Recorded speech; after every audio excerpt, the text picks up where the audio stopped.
when I train in a video format like I'm doing here, I am very interested in results, but I have some limitations. I'm not able to see you perform anything.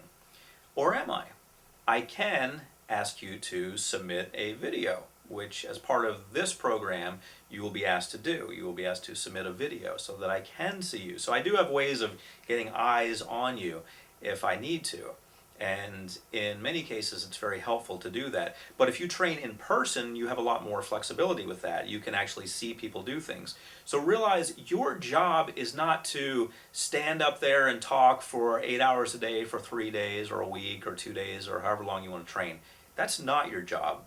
Your job is to make sure that these people understand how to do what you do. Your job is to create copies of yourself. Not really stamped out copies, but in a sense, yeah, you're teaching them to do what you do, and your hope is that they will be able to do it as well as you can do it. So if you have just stood up and delivered information for the duration of your class, your job isn't done.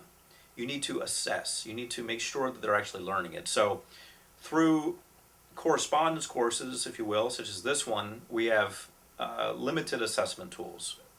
We really do. We have a way of getting feedback, but it's in a limited sense. A lot of what I do is left up to the honor system, trusting you to get out there and actually practice and so forth. But when you're in a classroom setting, you have more flexibility. You can actually get someone up in front of everyone and see if they can do it. Now, it's not as important to see if they can do it in front of everyone when you're teaching a practitioner or master practitioner course, because having them pair up into pairs and do things is usually sufficient, as long as they can do it, because a lot of times they'll just be doing things in an office anyway with just them and one other person.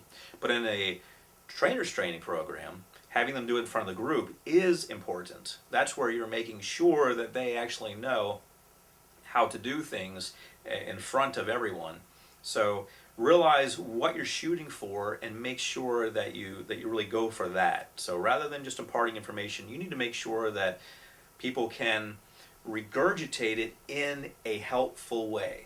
Okay? That they can actually take what you say it also to their students or to their clients, but in their own way, in a helpful way that becomes their own. So tune into figuring out when someone's just repeating what you said and when they really own it.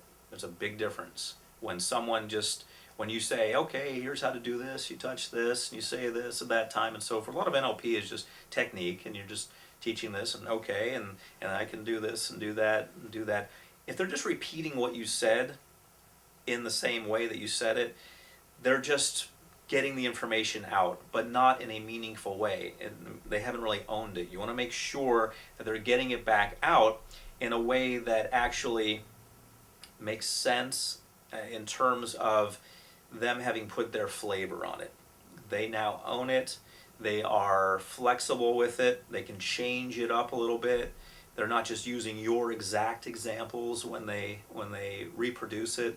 They are using examples that come from them. That shows that they actually own the information. They actually have the information deep down inside, and they own it. So realize the difference and realize what you're going for. Okay, so you need to, in addition to all these other things you need to consider as a trainer, you need to consider whether or not you're going to let other people come in and talk. If you're going to let other people come in and do a training, let's say there's a module that you want to do that, you know, maybe it's not your strong suit. Maybe you're not the best at that particular technique or that particular module, and that's okay. No one's an expert at everything, and that's okay. But you need to consider carefully the following.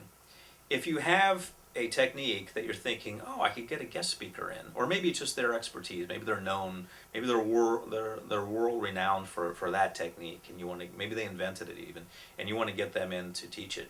You've got to consider that, because you've got to think you're bringing this other personality into the classroom. You've got to consider whether or not you want your students exposed to that. Do you want them to listen to this person and start modeling this person. Is this person within the framework of the way, teaching within the framework of the way that you feel things should be taught? Are you concerned that they'll be so wonderful that the students will pay a lot of attention during the time that person's talking, but then when they go back to you, they won't be paying so much attention? You've got to think about all of these things. You've got to think about how it's going to impact and influence the entire program that you're teaching. So rather than just bringing people in, sometimes you'll have friends, if you go to conferences somewhere, sometimes when I'm doing a conference in England or in California, there'll be a local hypnotherapist or a local NLP practitioner who will email me and say, hey Steve, I understand you're doing this training. As you know, I'm the leading expert in whatever, and I'd really like to teach just for an hour, just come into your class and teach for an hour. You have to think about that, rather than just saying, okay, yeah, come on in, I think that would be great.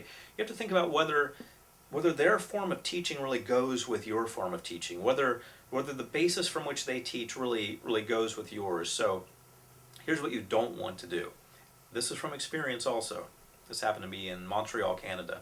What you don't want to do, and I was at a medical facility with teaching medical doctors how to do hypnotherapy for hypnobirthing, for I believe that's a trademark term, hypnobirthing, but you know what I mean, helping women deliver babies without any pain, just using hypnosis. So there's a really high standard of making sure things work out there, as you can imagine. So, because you don't want the mothers to be upset when it's showtime, because you want them to really be well trained and well versed. At any rate, I invited a guest speaker to come in and talk, and this guest speaker was well qualified. He was a wonderful person who had written a lot of books and so forth, and I was really impressed by what I had read. But I'd never met with them beforehand. I had never even sat down and had coffee. In fact, he was supposed to be there, I think 2 o'clock was when he was going to teach, and he was going to be there at 1:30, a little bit early, so that I could get an introduction that he would hand to me. I could read it and say, here's so-and-so, he's going to be teaching for the next hour, and then he would go ahead and teach. Okay, well that all sounds great. He's an expert in his field, and he's going to be there on time, in fact early, everything sounds great.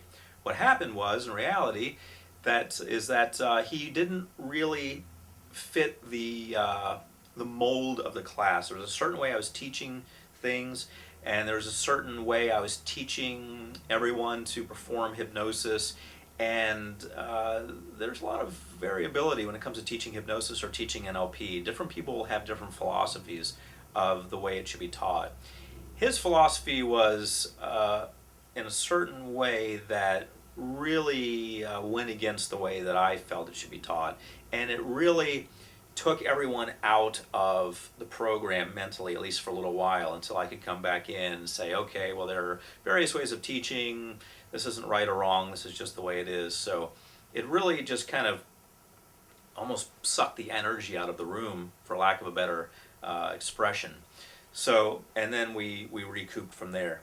What would have been better would be for me to have met with them the day before and said, hey, let's have some coffee and so forth, and we'll work from there. So, but there was another teacher there who was a PhD psychologist. There was another medical doctor there who was wonderful, and they happened to work out. I mean, having met them a little bit beforehand, they actually worked out. But they would have worked out anyway, as I found out, because they were along the lines of my thinking.